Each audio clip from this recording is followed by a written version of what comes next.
Hey friends, today we are going to be filling some holes in the walls. So we have a couple here, and these are still with the wall anchors in there, so I'm going to show you how to remove those and then fill it in. Go to your local hardware store and get this joint compound. I think they sell them in smaller containers, but it's super handy to just have. I don't know if you're like us, but we move pictures around and put up shelves and take them down. It's always nice to have something to fill in the holes with. This stuff works really good. It's already pre-mixed and everything. If it gets a little dry, you can add some water. I'm just going to show you how to fix these holes here. All right, so if you have these anchors already in there, you can try to grab them with some needle nose pliers, and usually that doesn't work. So if you can take a screw,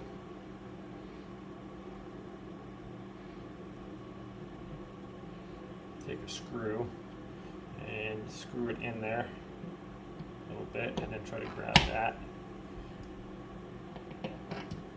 Obviously I should have done a little bit longer screw there. I was trying to get one of the bigger threads so it would actually have a better bite on there.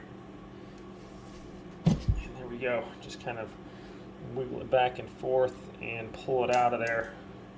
So screw this one in. And you don't want to screw it in too much, just kind of enough to hopefully get a grip on there. If you screw it in too far, it expands it. So you just want it to kind of grip the plastic, and if you can like wiggle it back and forth, get it out a little bit, and there we go. Because if you put a screw in there further, it's going to expand the little jaws out there and make it more difficult.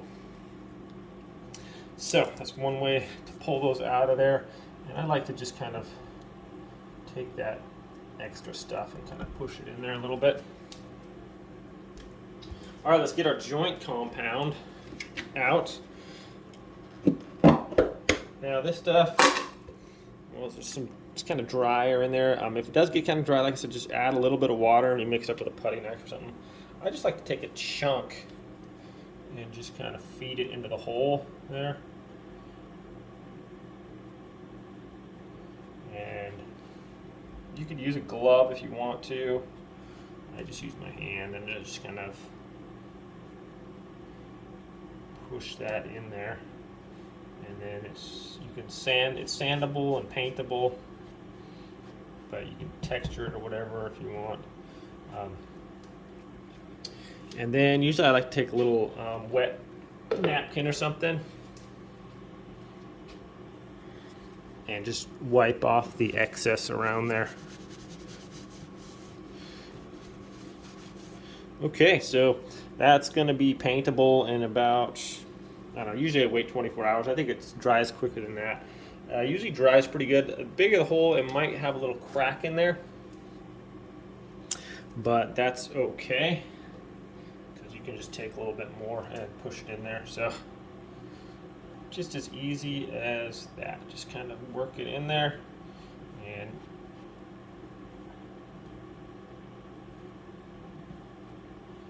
I like to kind of makes a little bit of mess on the floor, so if you have carpet underneath, you can put a little bit of